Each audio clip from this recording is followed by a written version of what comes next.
Hey, everybody. Let's make me big so you can see me. It is Tuesday night. Time for the Homestead update and chat. Well, you might notice that I'm alone, and there's a perfectly good explanation for it. Angela had to work until about 10 minutes ago, and then she's got to run to the store and get some stuff. So that's going to take her at least an hour, and it is blazing hot out there right now. And so I decided and she went along with it. She said, go ahead and start without her.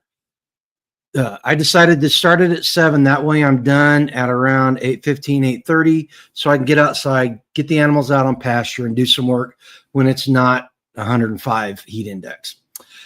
So I hope everybody had a good week. Let's see who is in the chat. Skanes girl showed up first. I'm surprised you're not asleep, Skanes. She had a long trip home yesterday. Jane, good to see you. Utah Mike, glad to see you in the house. Grateful Hearts Ranch, glad to see you. All right, guys. Well, let's see. What went on this week? Well, we helped Skanes. One of the reasons why Skanes had a long trip home was because she drove up here this weekend and did a little bit of work, and we were helping her this weekend. That was the big thing that everybody tried to do.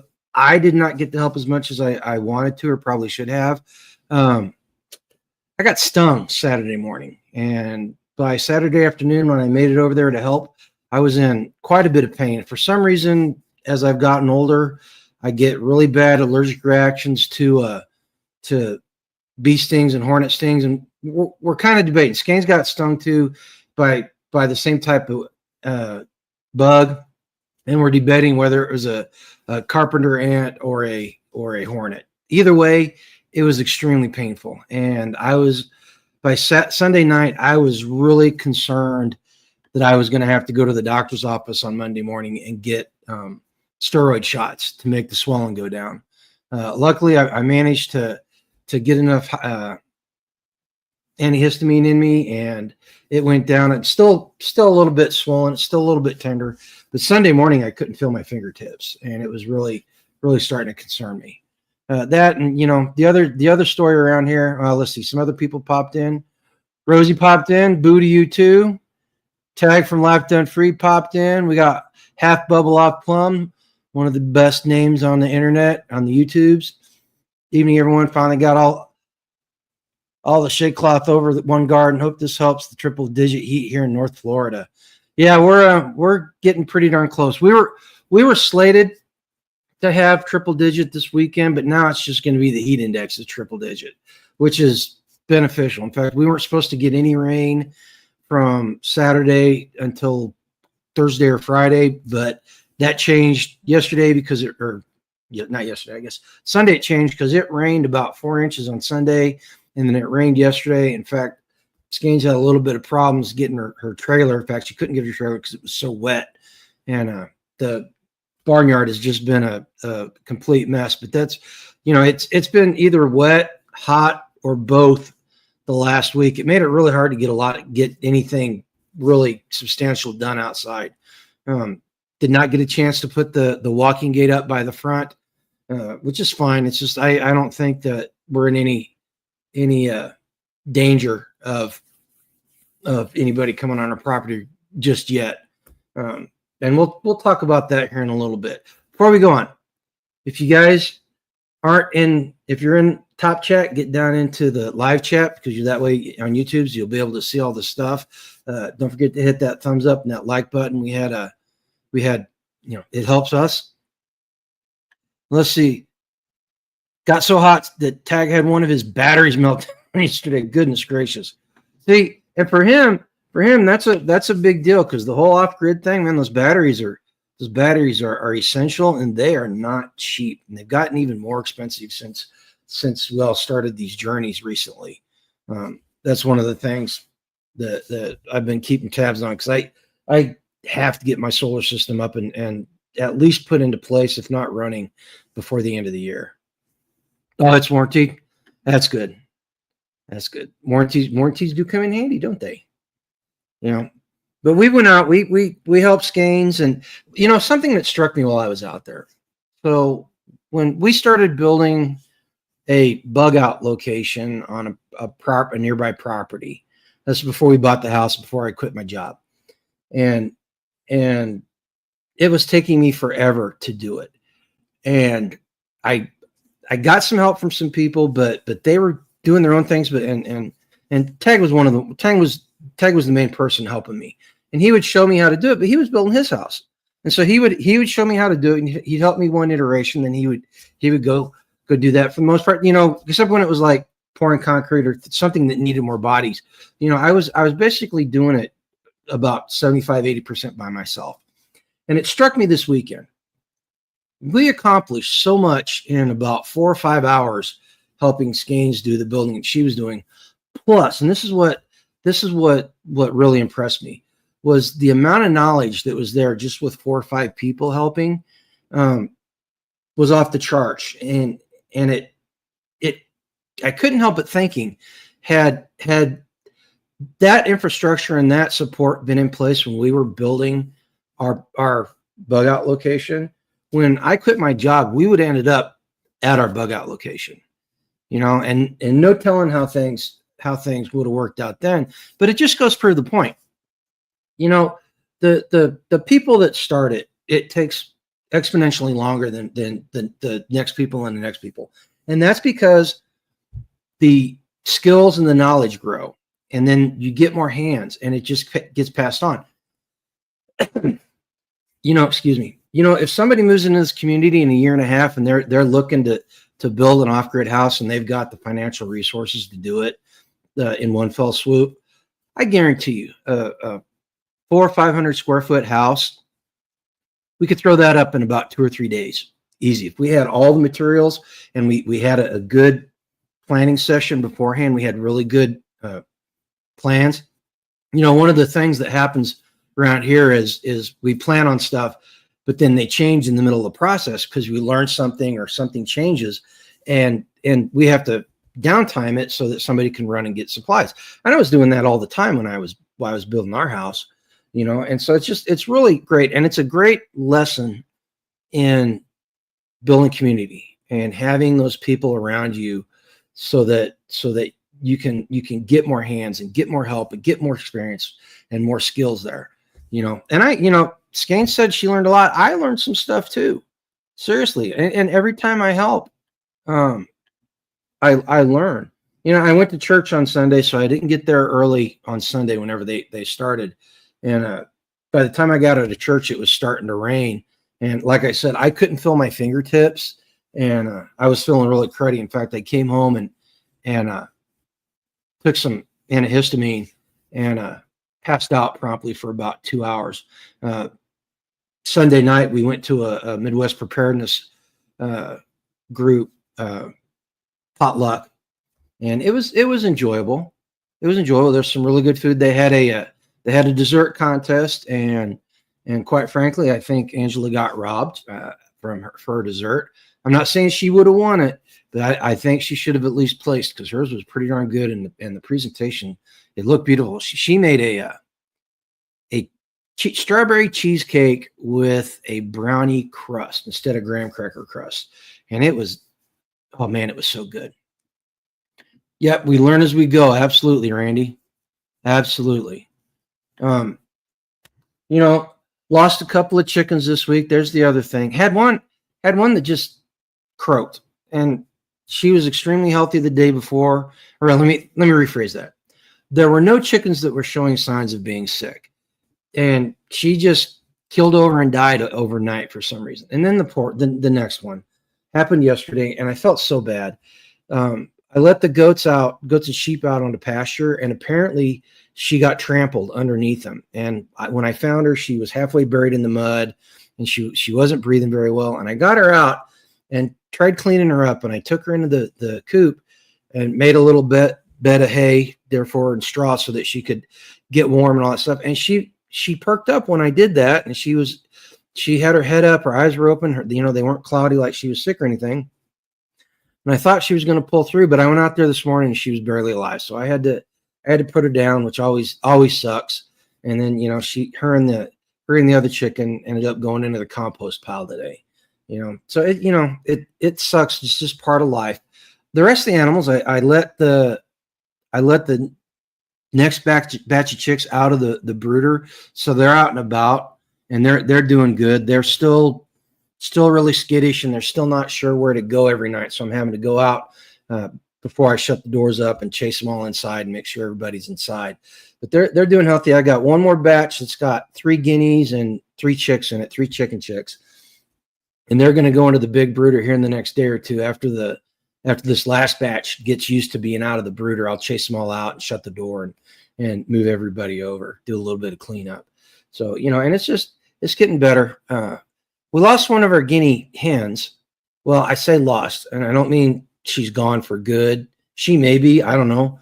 But I don't know where she is. She was getting extremely broody, and she disappeared a couple of days ago. And Angela said she thought she heard her, and I can't find her, but that doesn't mean anything. Guineas are really good at hiding. The turkey's not so good. We got a turkey hen that's kind of broody, and we've been finding her nest. She keeps moving her nest, but we find it, and we yank the eggs out of it because we don't want her sitting on these nests. But it's part and parcel for the course. And guineas around here tend to have death wishes, so there's no telling what happened. She could be sitting on a nest, or she could be coyote food by now. And it's just part of raising animals. Yeah, Skane says first thing she does when she gets back is dispatch those. She thinks they're hornets. I don't think they're hornets. I think they're carpenter bees. But doesn't matter because they both suck. They're both a-holes with wings, and they love stinging you. And I got stung because I was out there Saturday morning, got up early and started filling the truck up, and I was moving some metal, and 2 of them came out and stung me on the elbow and stung me right on my wrist right there, and it made my arm swell up. You can ask Skanes. It was pretty gnarly there on Saturday and Sunday. But and probably the worst thing was the pain. I don't know what it is about those. It's not the initial sting that hurts. It's the pain that gets down in your muscles whenever the venom gets into them and everything. So, and it's just getting worse as I'm getting older. I probably ought to consider getting an EpiPen just in case I have a really bad reaction to a sting here anytime soon. And it happens all the time. Tag, we were telling Tag about getting stung, and he said he got stung recently by a bunch of ground hornets. And it's just there's always something that seems that can sting you, bite you, or stick you. And it got, speaking of biting and sticking, that my arm swelled up so bad that all the scars that I've got from bug bites and scratches and everything, the skin was pulled so tight that they were standing out completely white on my forearm. And I was like, ooh, that's interesting. I'm kind of concerned sort of way. Let's see what else went on this week. We talked about the get together. The information came out about Midwest Preparedness Festival, and I am speaking. It's verified. I am speaking on the Friday of when is it? Hang on a second, guys. Let me see what day it is. So I'm speaking on Friday the 26th. So camping starts on the 23rd, and the whole shindig ends on the 28th. So I'm talking on Friday morning. I think I've got the 10 o'clock slot. I gotta look at the time and everything. So if you go there and you want to come see me, I'm going to talk about the whole cheese making and milk processing on the homestead. It's going to be an overview. I've even made a really good slideshow for you guys in PowerPoint, so we can have death by PowerPoint on Friday morning, just like in the military. Big thumbs up for that, everybody. No, I think it'll be a pretty good class. It's just basically a brief overview of everything that I teach in the cheese making class. And Skanes, Randy wants to know if you've made your move yet. You shouldn't have been working out in the heat with it, but I really appreciate it. You know what? You power through it. You power through this, and by the end of the day, I was starting to feel really, really cruddy. And then, like I said, Sunday, it was just, I would not have been able to help very much, which is, it started raining really hard. So it kind kind of was a wash. No pun intended, right? Let's see, what else did I do? I did get all the parts for the gate. I told you I didn't get the walking gate put up. I do have all the parts now, and I'm going to, as soon as I don't have a night with a live or having to go get hay and feed, I'm going to go ahead and build that gate. I should have it done by this weekend at the latest.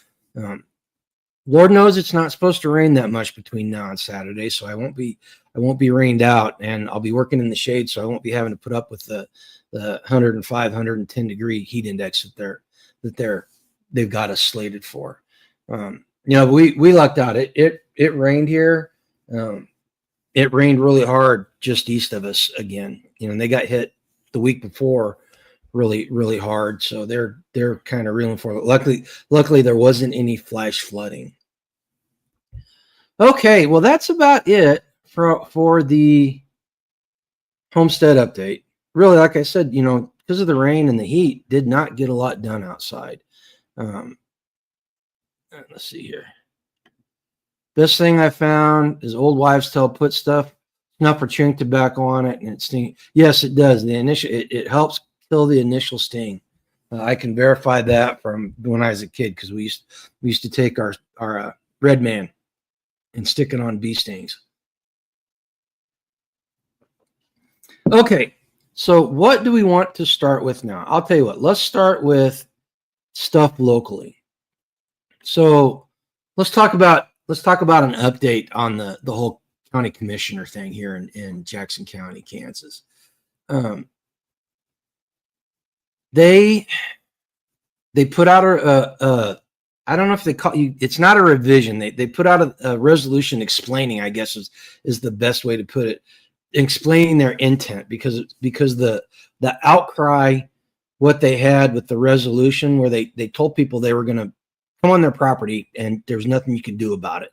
And the resolution itself, like I said last week, was basically a big giant middle finger in the face of the population and the citizens.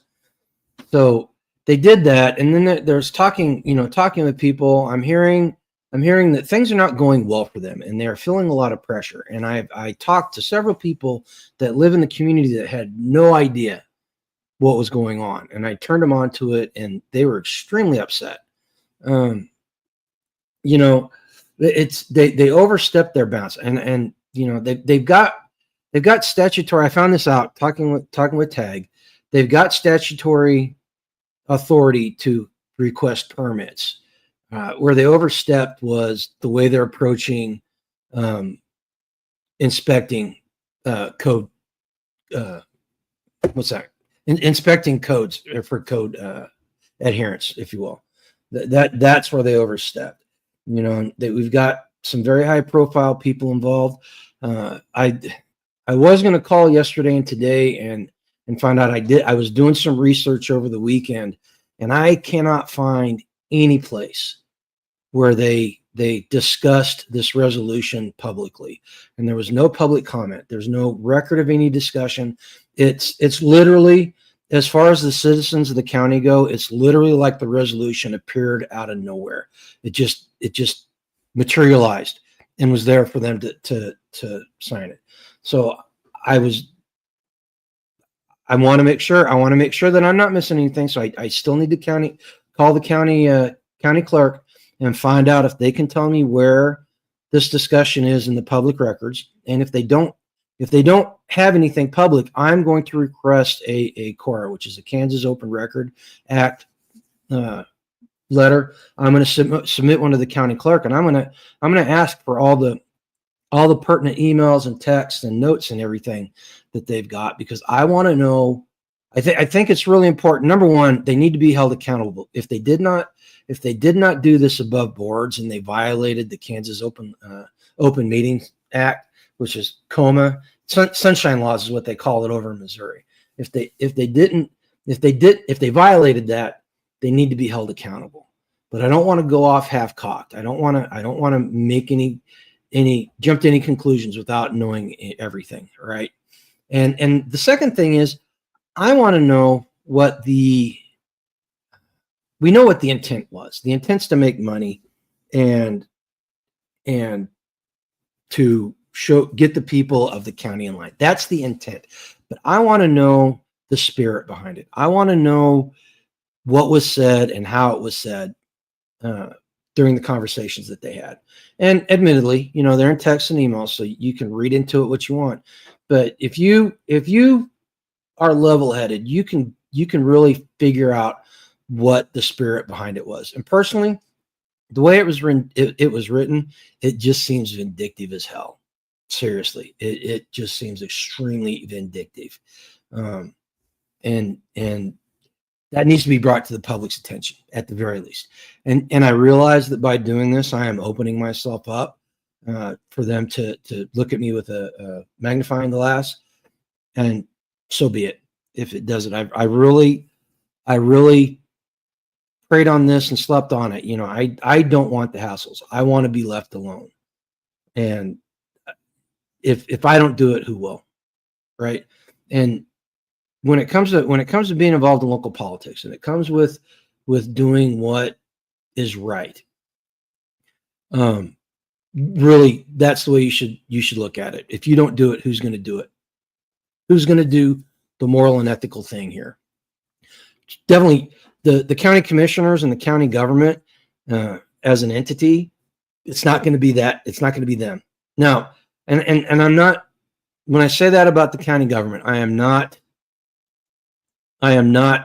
downing everybody that's a county employee. I worked for the DOD. I worked for the government. I worked for the beast. There are good people in government. I tried really hard, even if I didn't succeed all the time. I tried really hard when I worked for the DOD to be a good steward of the taxpayers' money, to make sure that the money that I was getting paid was money well spent for the taxpayer. And there are people like that in the county government here. There's people like that all across the nation, and unfortunately by association, they suffer the slings and arrows that go towards the people that are bad, and quite frankly, if you're a government employee, you got one of two choices. You either suck it up and know in your heart and be satisfied with doing a good job, or you walk away from it. You give up all the perks and benefits that come from being a government employee, and you take a stand. All right. It's the only two choices you got. But here's something else. Here's something cool. Let me find it. Let me look it up here. What county was this in? Let's see here.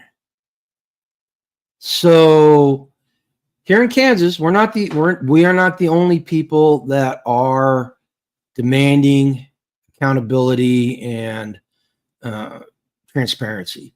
So Stewards of Liberty has an article this week. Kansas County Commissioner calls for accountability and transparency in Quivira water dispute. So St. Johns County, which if I remember correctly, is someplace over in the middle of the state.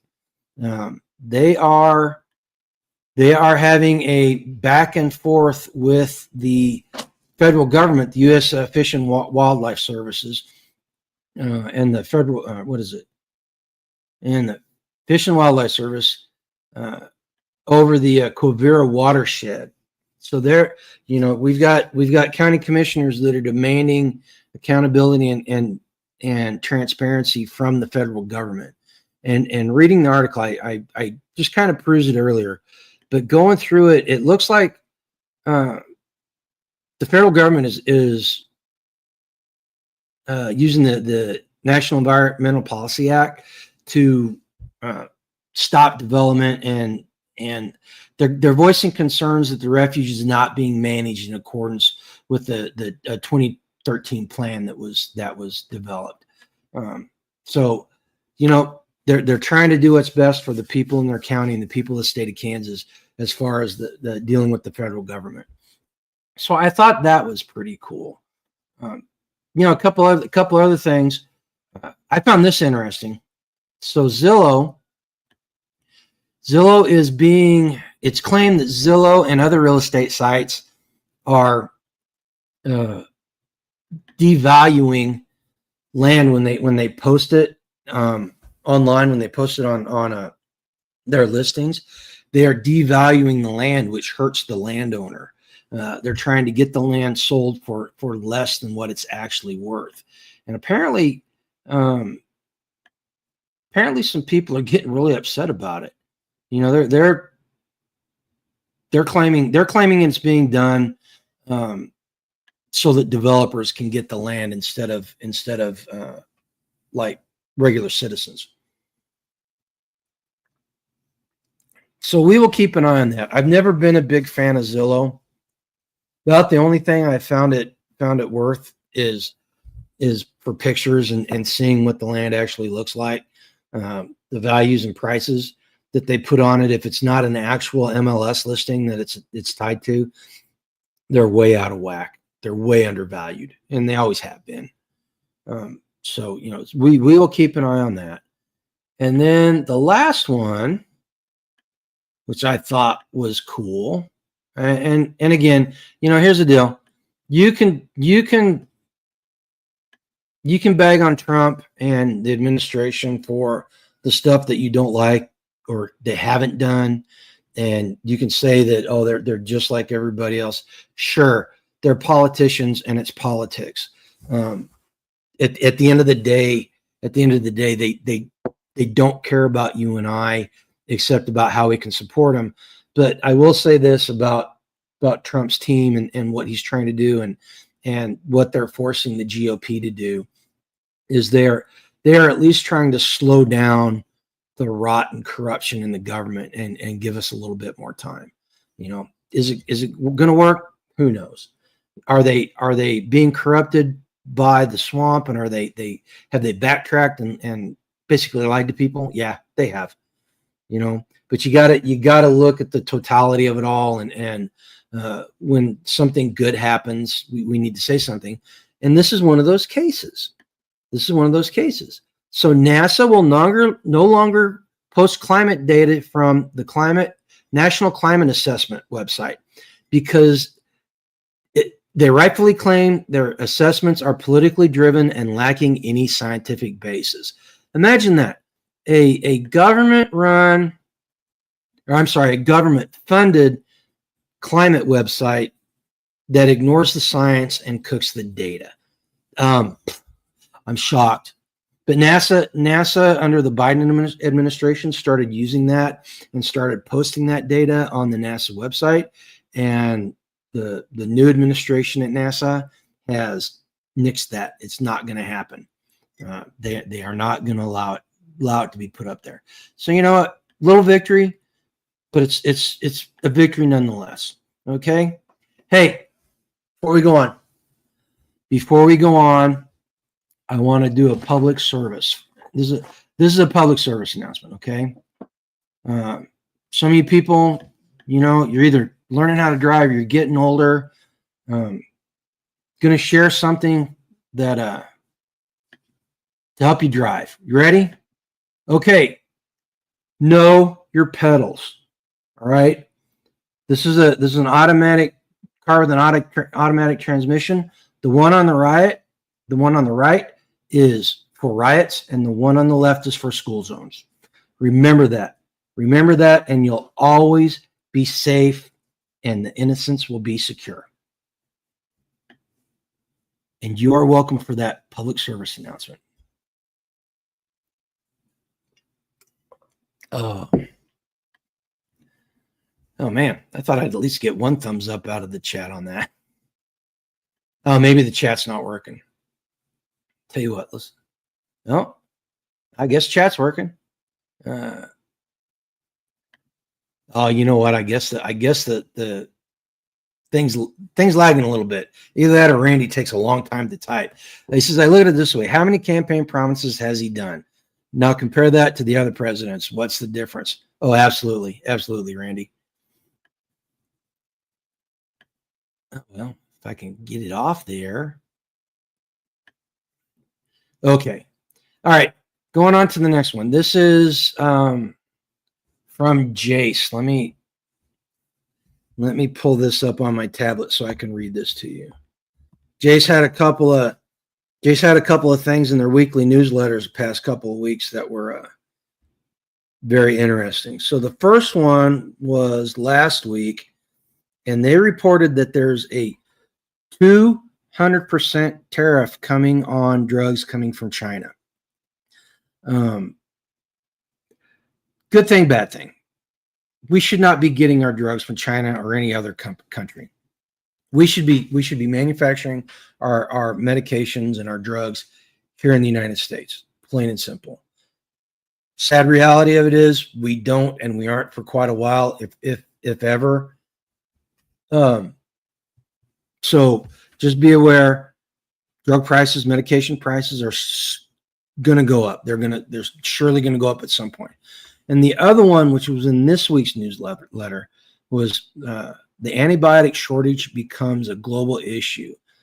The WHO acknowledges the crisis. The WHO, World Health Organization, acknowledges the crisis and outlines an action plan. You know,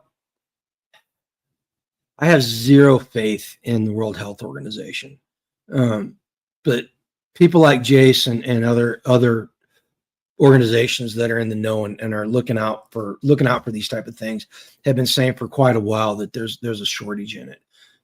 Manufacturing is being shut down left and right, and it was just kind of a regional problem, but it's kind of gone global now, and that's one of the things.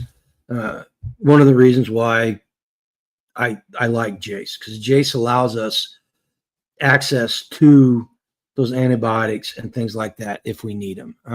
In fact, I do the little affiliate commercial at the end of the live stream. It's going to be Jace this time.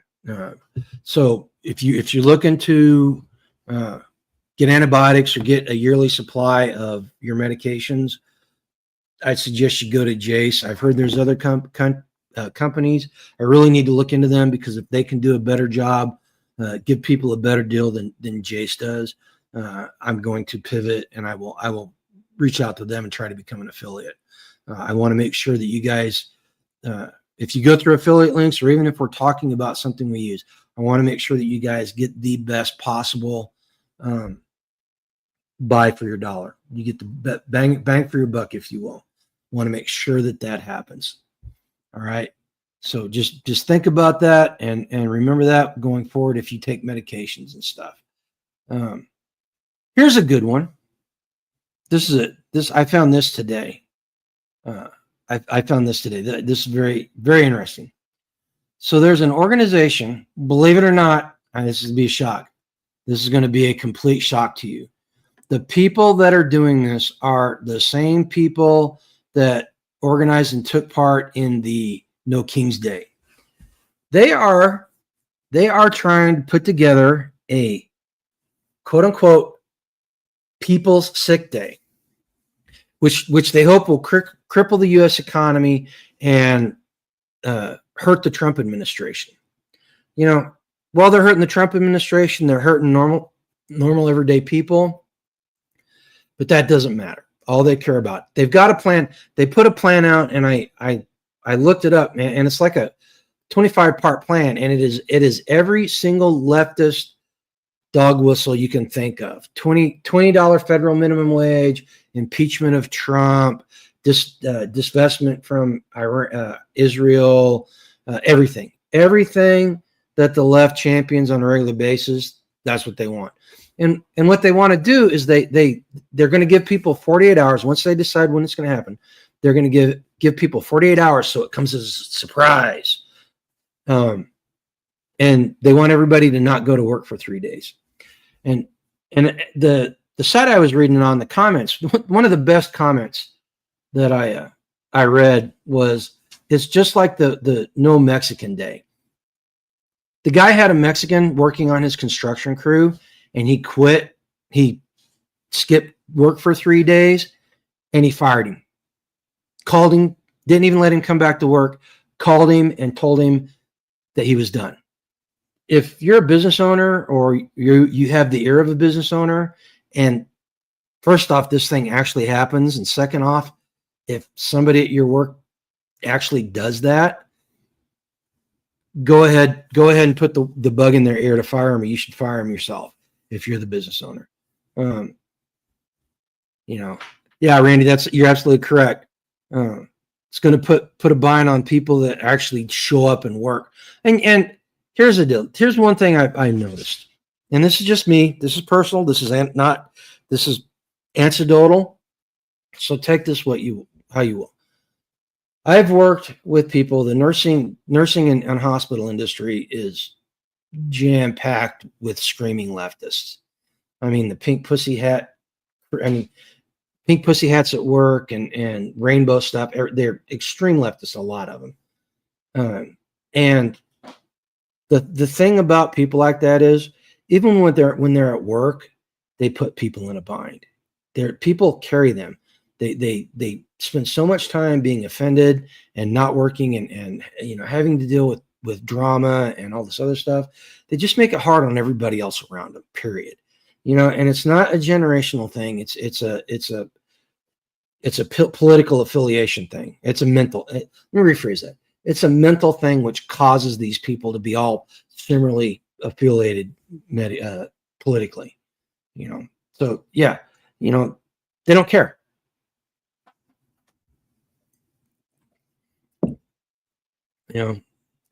Well, like I said, if you're a business owner and you have a worker that does that, I would highly suggest that you fire them on the spot. Good news from the Middle East. Well, good's a relative term, right? Did you guys hear the story about the Yemeni government? Not the Houthis, not the dudes that are shooting rockets at everybody, but the people that are actually the legitimate government in Yemen. They seized a ship that had 750 tons of military equipment on it: rockets, missiles, grenades, grenade launchers, weapons, ammunition. The video I saw, they laid it out, and it was pretty damn impressive. And it was all high-tech stuff. So the first comment that I heard, which makes a lot of sense, was, the Houthis are saying, no, we make this ourselves, trying to make sure that the connection with Iran wasn't there.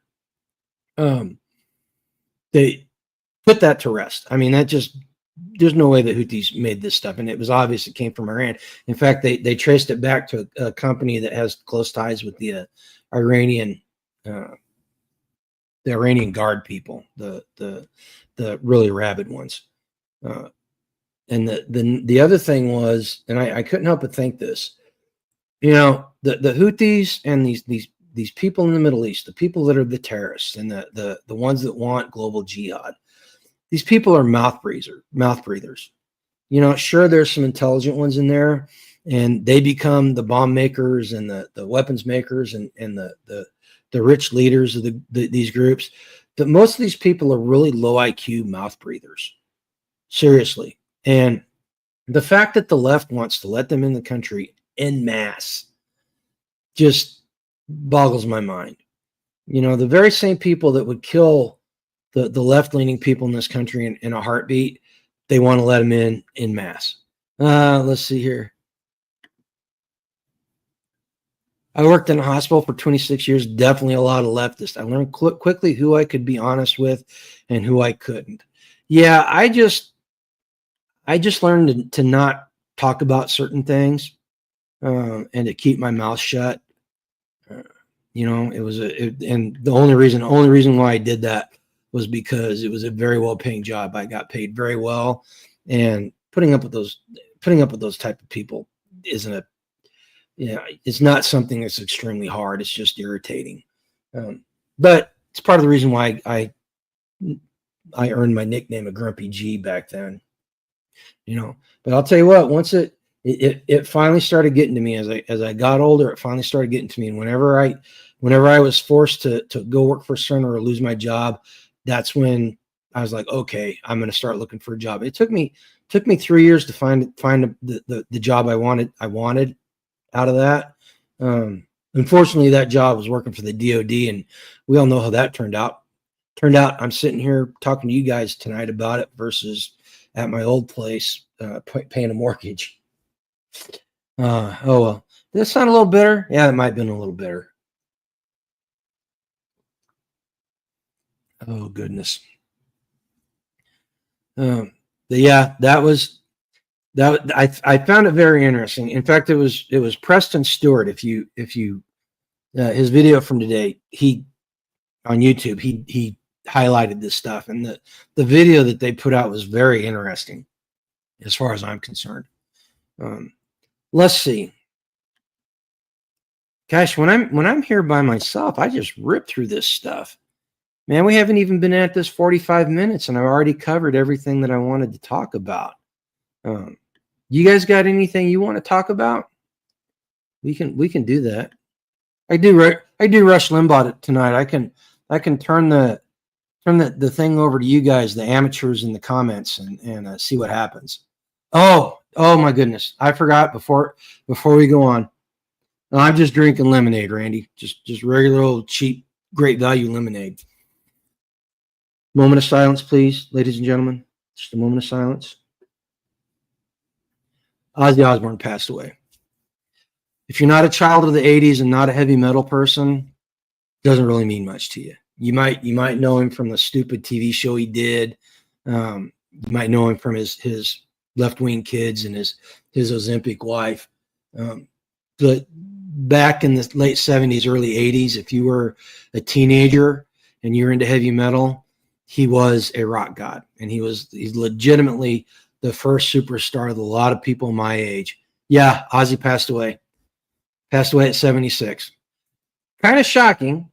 I mean, some of you might be surprised that he was still alive, but no, he was still alive. I saw a video just on Saturday.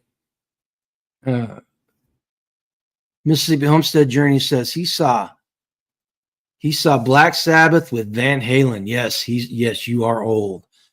I'm not too terribly far behind you. I saw Black Sabbath when they opened for Ozfest in 2001. I saw him. They headlined for their Nativity in Black album. They headlined that show. I will say this. It's me personally. I thought in 2001 that Ozzy should have hung it up a long time ago. He was mumbling on the stage. But I'll tell you what, Tommy Iommi, that man could play guitar. And I guess they did a thing a couple of weeks ago where they all got together and did a concert there in oh my gosh, Ozzy's hometown.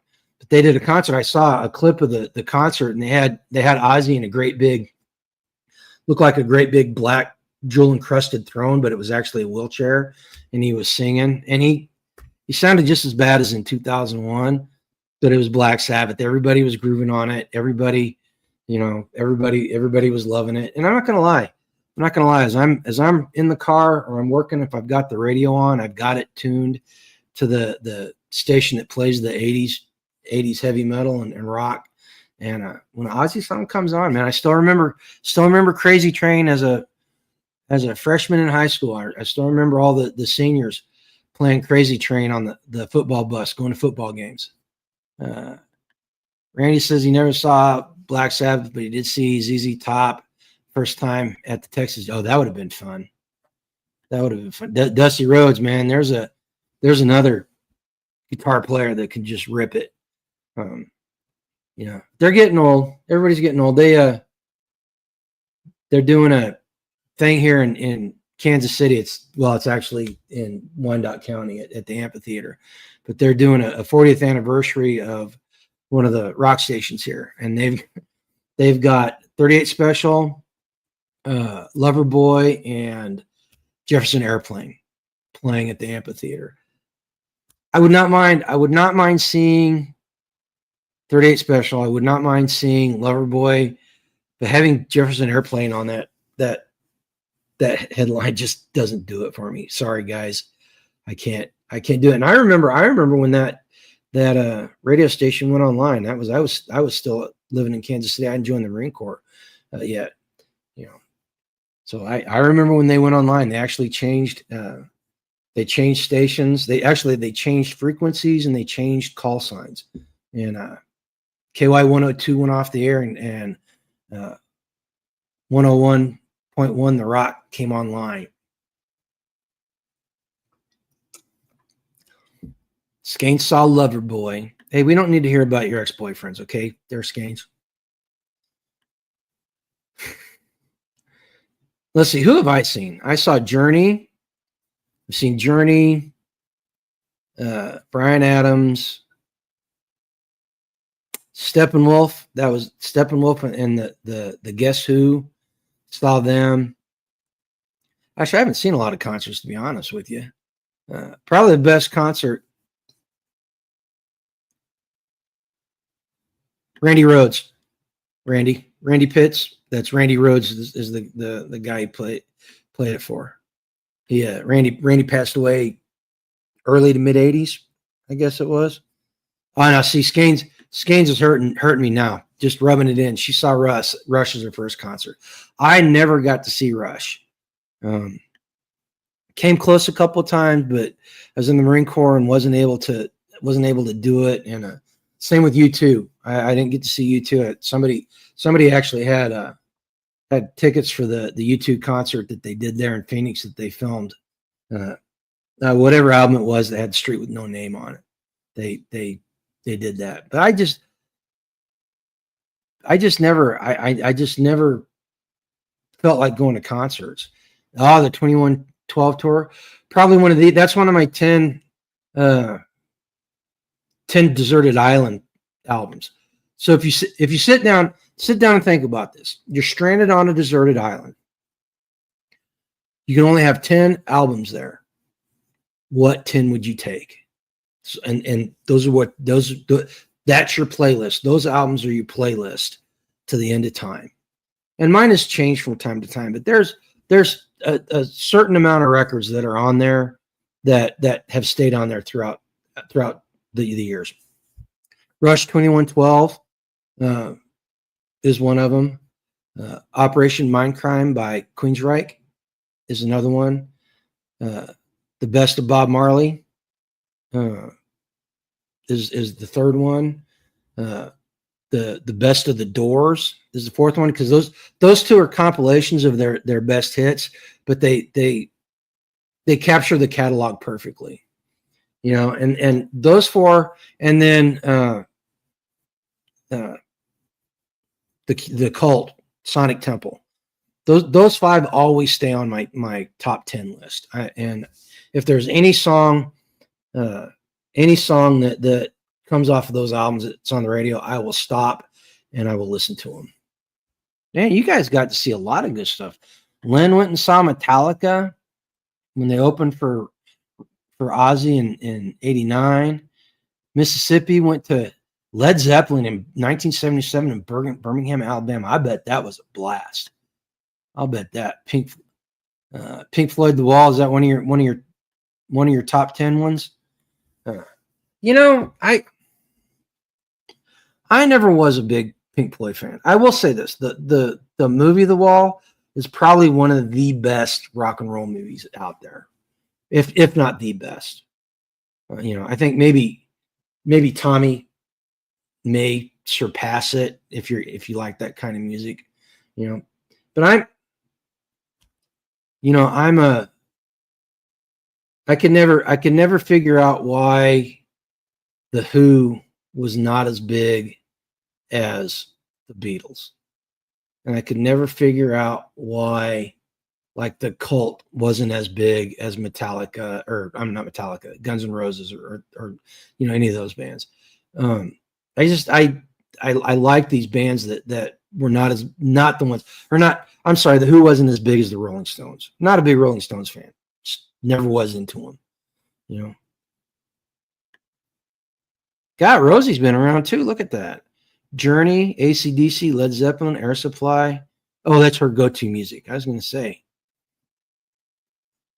Not a big Air Supply fan. Not a big Air Supply fan. I'd rather, if I'm going to listen to that type of music, I'd rather listen to Steely Dan.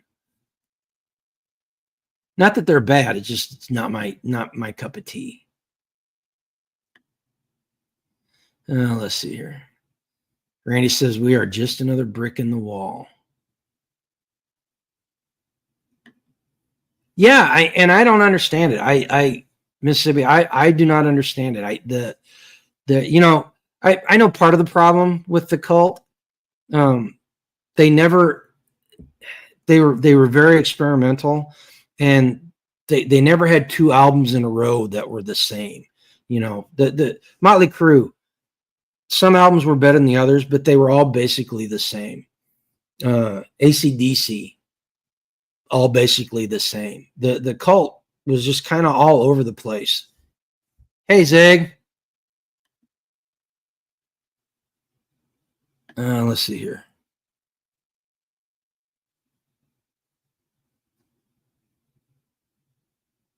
Somebody translate. Going into my 10. Everyone I've seen in concert. You hate. Okay. I'm tracking Homestead Twins. Hey, you know what? The eclectic music, man, I like a lot of stuff that a lot of people, I start playing it and they're like, what the hell are you listening to? It makes life more interesting. I mean, and I like basically, I don't like ska. Ska is not my, I can listen to country up to a point, and I can listen to, smooth jazz. I can listen to R&B. I can listen to rap, old rap, not anything new, but old rap. I don't know. I found a couple of rap artists that are kind of throwbacks to a different era that are pretty good. New young guys, but I can listen to them. But ska, I think the only band I ever really liked was that was kind of close to ska was oh my gosh, who did Simply Red Wine, Simply Red. This is about the only ska band, and they were kind of ska adjacent. They weren't even really ska. Leonard Skinner all the way. Oh yeah, you never go wrong with Leonard Skinner. Of course, you got to love Southern rock to like Leonard Skinner. I know a lot of people that just don't like it. Boy, I think this is the first time we've ever talked music like this. Now, let's see here. Eclectic, I grew up in the 90s Midwest, so of course listened to rap. Bones and Thugs, Harmony. I saw them in concert. Road, Milwaukee. Also Ludacris back in the day. There you go. See, now my upper Midwest go-tos were Husker Du, Prince, Prince before he lost his mind and changed his name to us. Actually, the music after he changed his name was still good, but his early stuff was just awesome. Soul Asylum, all those bands that came out of Minneapolis in the late 80s, early 90s, those bands were really good. Let's see here. I like classic country, but not the modern crap. Yes, to a certain point. There's a new thing coming through country where instead of trying to be like country R&B or being that crossover stuff, the people that like listen to that Beyonce country album, the stuff that those people like, there's a small batch of artists that are coming out that play country music with a like a classic rock vibe to it. A little bit of heavy metal on the edge of it. That are really good. Royal Lynn, I just ran across her recently, and she does that. It's not everybody's cup of tea. I'm not gonna say it is.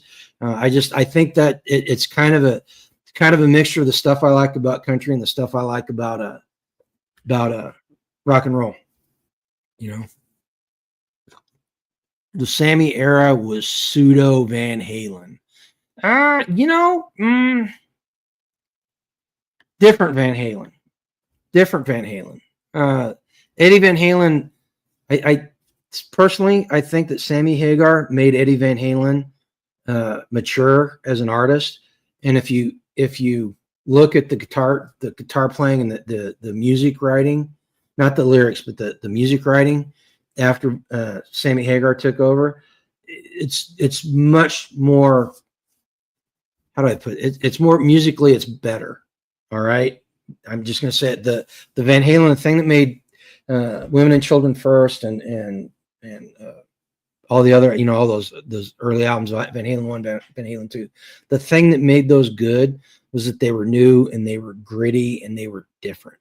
That's why they were so big, and they were good, and Eddie was a good guitar player. And you can't deny David Lee Roth for all the craziness and shenanigans that he did. He was an entertainer.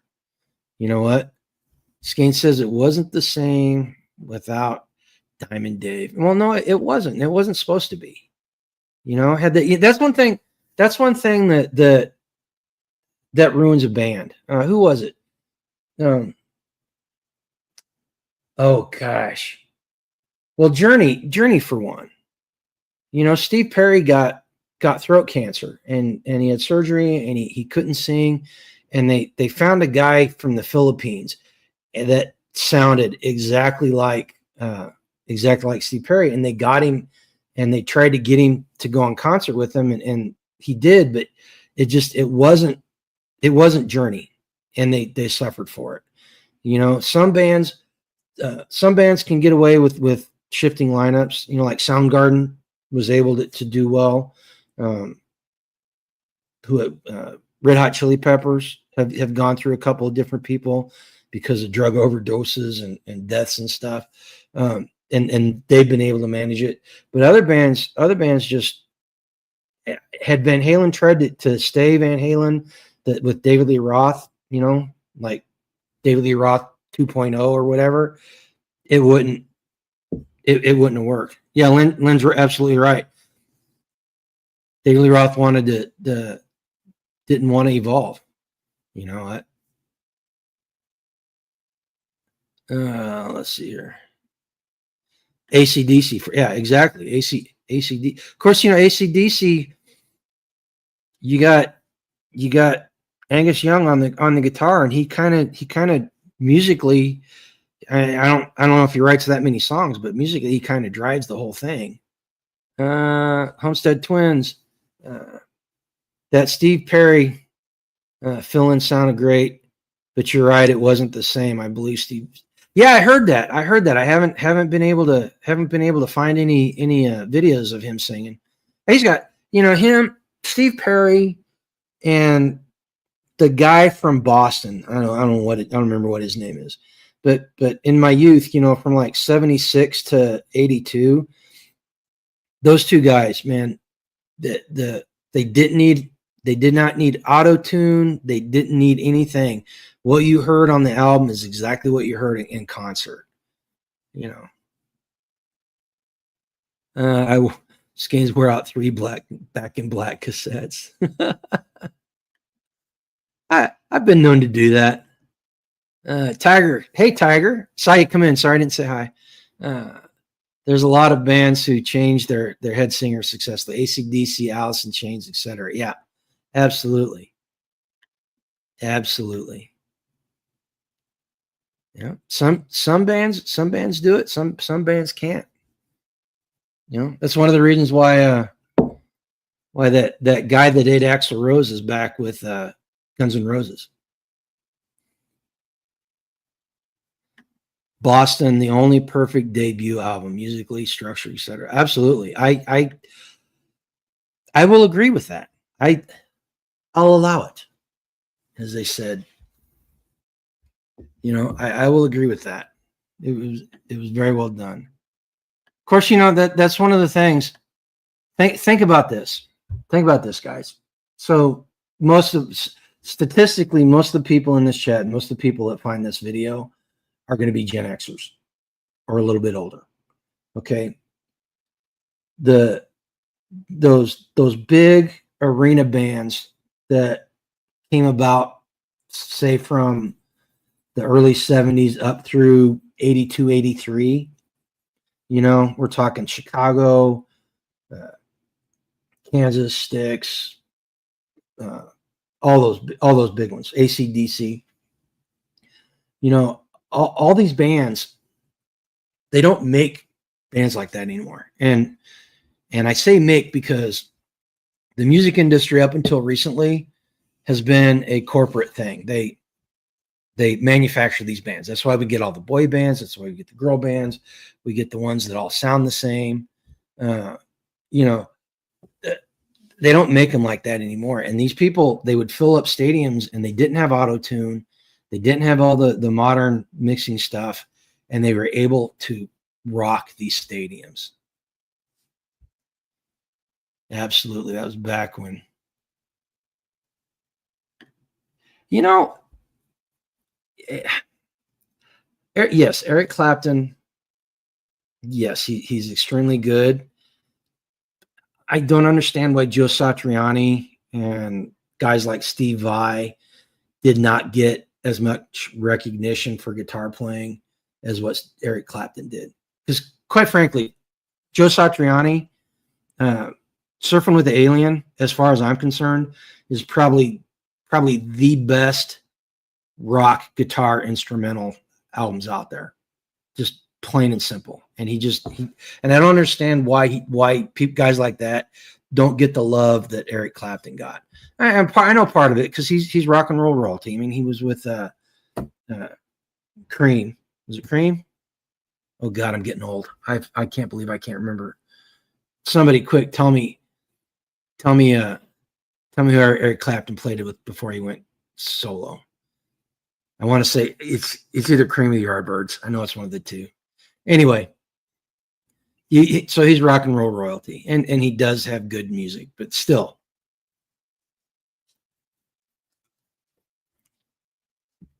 Let's see here. We got a. Angela's home. Hey, you okay? Why do you start so late? Because it's 1,000,000 degrees outside, and I want to get the animals out on. Okay, we're still going. You want to come in and jump in?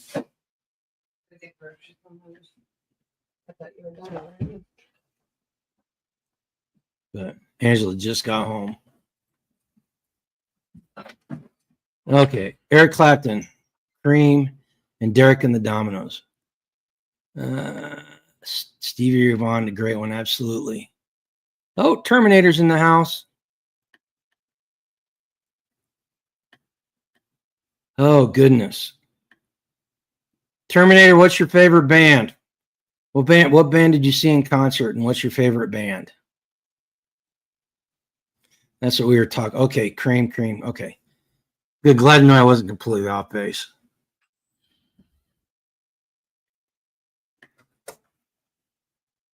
How much more you got? Rice and a box. And is it going to go bad if it sits in the heat? all frozen stuff. So No. and milk. Oh, goodness. She had to go get groceries. Okay. Well, listen. Let's give it. Let's see if she wants to sit in and say hi to everybody. She's. In fact, next time she comes in, I'll have her sit down and I'll go get the stuff out of the car that's left. Oh, let's see here. Cream. Terminator doesn't want to tell us who her favorite concert was. Hey, come in here and sit down. I'll go get the rest of the stuff. Okay. Let's see here. Yeah, we were just talking. We talked about that right before you came in there, Tiger. Was an end of an era. You don't want to come join us? Okay. Terminator's never been to a concert, and she's a country music lover. Oh, goodness gracious. Well, I'll tell you what, Terminator, you get down here, and we'll get you to a concert. Hey, listen, guys, I'm going to go ahead and wrap this up so I can help her get stuff put away and go get stuff out of the car. She doesn't want to jump on here. So let's see. There are a lot of old rockers that I am amazed are still alive. Keith Richards is never going to die, Lynn. Keith Richards is going to be around at the end of the world. something about the amount of pharmaceuticals that man has taken. He's going to live forever. Oh, Terminator doesn't have a favorite band. Oh my goodness. Well, you're about like the only person in here that doesn't seem to have a favorite artist. Mississippi says, I saw Yngwie Malmsteen, Steve Vai, and Satriani. They each played a set, and all three jammed amazing. Oh, that's like a super show right there, as far as I'm concerned. Randy's heading out because it's 3 a.m. gets early. I guess Terminator's heading out too. We'll wrap this up. Listen, guys, thanks for showing up. Did not realize Angela was going to get home as early as she did. She did not make it sound like she was going to be home this early. We will be back next week. I'll make sure that we start when she's here so that she can join us. Appreciate you guys showing up. Remember, if you want to help the channel, you can help by going through the affiliate links, going to the Amazon store and buying something that helps you be more prepared. That's what we're here all about. We talked about at the beginning of the video, the having community and being more prepared is what this is all about. And this is why we do what we do. All right. With that said, when you put your head on your pillow tonight, you need to make sure that you've done something today that makes you better off than when you woke up this morning.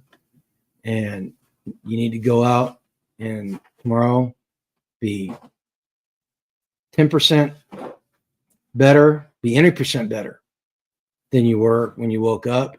And we will see you guys later. Oh, before you go, don't forget, tomorrow night, City Survival 101, Shelter, 8 p.m. Be there.